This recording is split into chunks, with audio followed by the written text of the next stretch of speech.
धन्यवाद, धन्यवाद, धन्यवाद, धन्यवाद। पवित्र है, पवित्र है, पवित्र है, पवित्र है, सर्वशक्तिमान, जीवित, अनुग्रहकारी, दयालु पिता, मैं आपका धन्यवाद करती हूँ।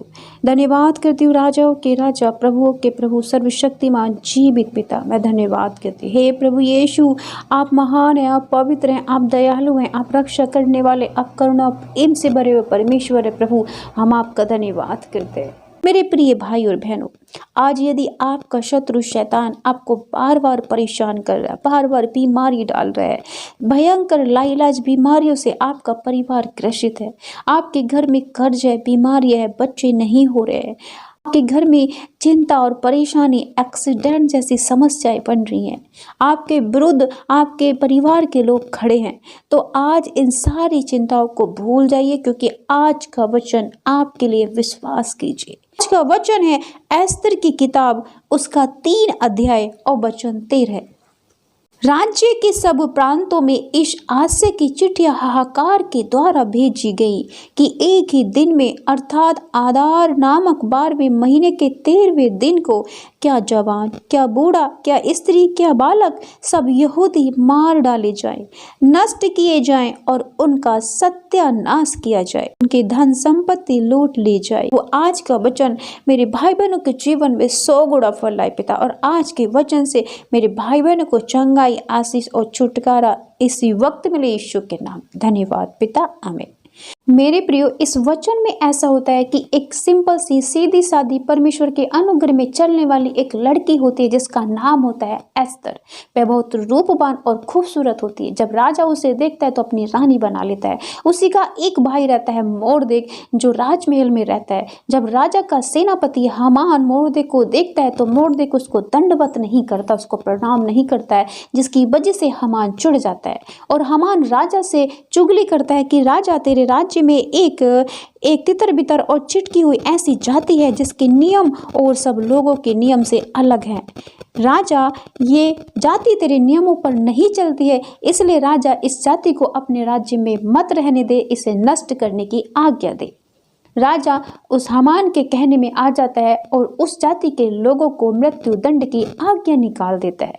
जब रानी के पास यह सूचना जाती है कि मेरे लोगों को, यहूदियों को, बच्चों को, बूढ़ों को, बुजुर्गों को, सबको एक साथ मार दिया जाएगा, सजा दी जाएगी, फांसी दी जाएगी, तो रानी घबरा जाती है, चिंता में आ जाती है। फिर रानी एस्तर 3 दिन और 3 रात परमेश्वर से प्रार्थना उपवास करती है, बिना खाए और पिए, और परमेश्वर उसके मन में ऐसी बड़ी युक्ति डालता है मेरे प्रियो, कि परमेश्वर ऐसी युक्ति रानी एस्तर को देता है कि रानी एस्तर राजा को और उस हामान को, मंत्री को, अपने भोज पे बुलाती है और प्रसन्न करती है। राजा इतना प्रसन्न होता है कि रानी से कहता है, रानी मांग, तुझे क्या चाहिए।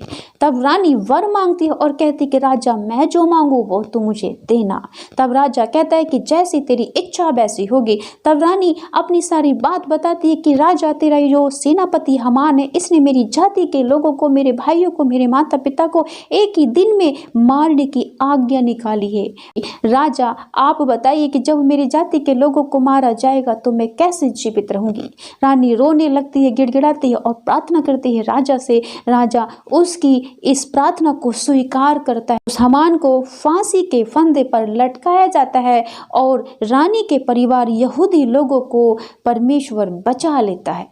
तो मेरे प्रियो, आज ये वचन परमेश्वर हमारे सामने इसलिए लेके आया है क्योंकि परमेश्वर चाहता है कि जैसे रानी एस्तर परमेश्वर पर विश्वास करती थी, जब उसने देखा कि उसके ऊपर दुख आ गया, उसकी जाति के लोगों को मारने के लिए एक दिन में आज्ञा निकाली गई है, तब वह परमेश्वर के आगे 3 दिन के लिए उपवास में बैठ गई, प्रार्थना में बैठ गई, और परमेश्वर ने उसकी प्रार्थना को सुना और उसके जाति के लोगों को मरने से बचाया।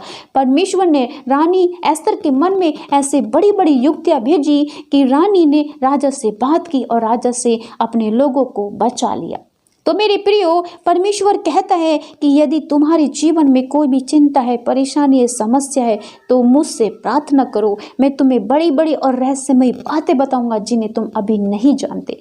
तो मेरे प्रियो, वचन कहता है कि हमारे जीवन में शत्रु चाहे हमारे परिवार में कितनी भी विपत्तियां डाल रहा है, समस्याएं डाल रहा है, कितनी भी रोग बीमारियां डाल रहा है, हमें कर्ज में डुबा रहा है, हमारे बच्चों को परेशान कर रहा है, क्रोध, ईर्ष्या, जलन जैसी गंदी आत्माओं में हमें डाल रहा है, तो केवल हमें परमेश्वर से प्रार्थना करनी चाहिए, क्योंकि परमेश्वर ही है जो हमारे शत्रुओं से हमें विजय दिलाता है। तो आइए हम भी प्रार्थना करें कि प्रभु जैसे रानी एस्तर के परिवार को आपने उसके शत्रुओं से बचाया, प्रभु आज पिता हमारे शत्रुओं से भी हमारी रक्षा करे पिता। धन्यवाद धन्यवाद धन्यवाद सर्वशक्तिमान जीवित अनुग्रहकारी दयालु प्रेमी पिता, हम धन्यवाद करते हैं प्रभु यीशु।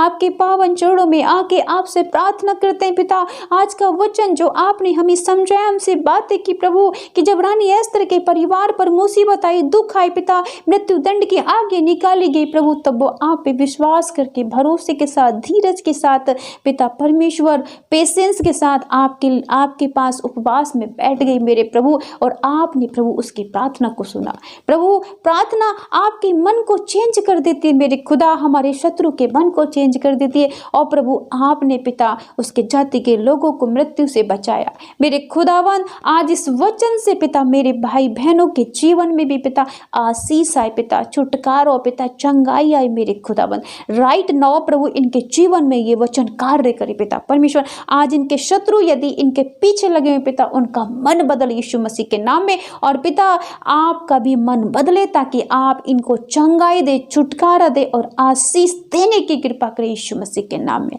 मेरे खुदावन। मैं प्रार्थना करती हूँ प्रभु यीशु मसीह, क्योंकि आप दयालु हैं, आप प्रेम और करुणा से भरे हुए परमेश्वर, आप चंगा करने वाले परमेश्वर। प्रभु इस वक्त मेरे भाई बहनों को छू लीजिए पिता, सर से लेकर पैर तक इन्हें छू लीजिए मेरे खुदावन। जिनको शुगर की बीमारी है दूर हो यीशु मसीह के नाम में, जिन्हें थायराइड की, कैंसर की, HIV की, अस्थमा की बीमारी है दूर हो जाए यीशु मसीह नासरी के नाम में। जिन्हें सर दर्द की समस्या, सर्वाइकल की समस्या, हाथ पैरों में कहीं भी दर्द है, जोड़ों में कहीं भी दर्द है, दूर हो यीशु मसीह नासरी के नाम में। जिनके पिता परमेश्वर रसोली है, गांठें हैं पिता परमेश्वर, उड़ जाए यीशु मसीह नासरी के नाम में। जिनके ब्लड में कोई भी इन्फेक्शन है, दूर यीशु मसीह नासरी के नाम में। जिनके हृदय की समस्या हो प्रभु जी, BP की समस्या हो पिता परमेश्वर, पिता हृदय संबंधी कोई भी रोग बीमारी इनके शरीर में प्रभु, दूर यीशु मसीह नासरी के नाम में। पिता जिनके हृदय में छेद हो प्रभु जी, भर जाए यीशु मसीह नासरी के नाम में। जिनका कोई भी ऑर्गन कार्य नहीं करता प्रभु जी, लीवर, किडनी पिता परमेश्वर, हृदय प्रभु सब कार्य करने लगे यीशु मसीह नासरी के नाम में। जिनके हाथ पैर नहीं उठते प्रभु जी, बल आए, उठने लगे यीशु मसीह नासरी के नाम में मेरे खुदावन। जो देखते नहीं देखने लगे यीशु मसीह के नाम में, जो चलते नहीं चलने लगे यीशु मसीह के नाम में, जो सुनते नहीं सुनने लगे यीशु मसीह नासरी के नाम मेरे खुदावन। जिनके काम काज नहीं चलते चलने लगे, आशीष उतरे यीशु मसीह नासरी के नाम में मेरे पिता। जिनके घर में पैसे की बरकत नहीं, बरकत हो यीशु मसीह नासरी के नाम में। बच्चे की आशीष मिले यीशु मसीह नासरी के नाम में मेरे प्रभु। बांझपन के बंधन टूटे यीशु मसीह नासरी के नाम में। इनके संतानें आशीष हो यीशु मसीह नासरी के नाम में। इनकी खेती बाड़ी पर आशीष उतरे, इनके आटा गूंदने की परात ब्लेस हो जाए यीशु मसीह नासरी के नाम में मेरे पिता परमेश्वर। ये आपके कार्य को देखने पाए, बड़ी गवाही इनके जीवन में बने यीशु मसीह नासरी के नाम में। हर प्रकार की समस्या दूर है यीशु मसीह नासरी के नाम में। लहू बहने की बीमारी से छुटकारा मिले यीशु मसीह नासरी के नाम में मेरे पिता परमेश्वर। सफेद धागों की बीमारी से छुटकारा मिले यीशु मसीह नासरी के नाम में पिता। नौकरियों के रास्ते खुले यीशु मसीह नासरी के नाम में मेरे प्रभु। हर एक बीमारी इन्हें छोड़े और आजाद हो, आजाद हो, आजाद हो जाए यीशु के नाम में मेरे प्रभु। मेरे पिता परमेश्वर दयालु प्रेमी पिता, मेरी दुआ को कबूल कर यीशु के नाम में पिता, आमीन।